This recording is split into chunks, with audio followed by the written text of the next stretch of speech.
வந்து இந்த இடத்துல ஒரு மடிப்பு இருந்தது, அதை விரிச்சா நிற்கா விட்டுருந்தது. அதை தைக்கிறப்ப பிடிச்சி இழுத்தோடனே கிழிஞ்சிச்சு. ஓகேவா?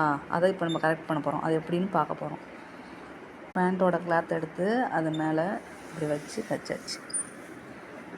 ஸ்ட்ரெயிட்டாக பக்கத்தில் வச்சு தைச்சாச்சு. ஓகேவா? தைச்சிட்டு இப்போ அதை இப்படி திருப்பி வச்சு இந்த இடத்துல ஒரு படிமன் தையல் போட போகிறோம்.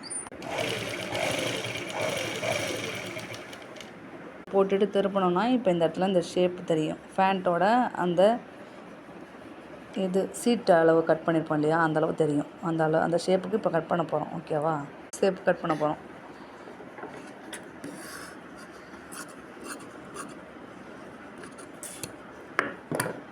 எக்ஸ்ட்ரா இருக்கிற இந்த கிளாத்து உள்ளே நம்ம டேமேஜ் ஆனிச்சுல, அந்த கிளாத்தை கட் பண்ண போகிறோம்.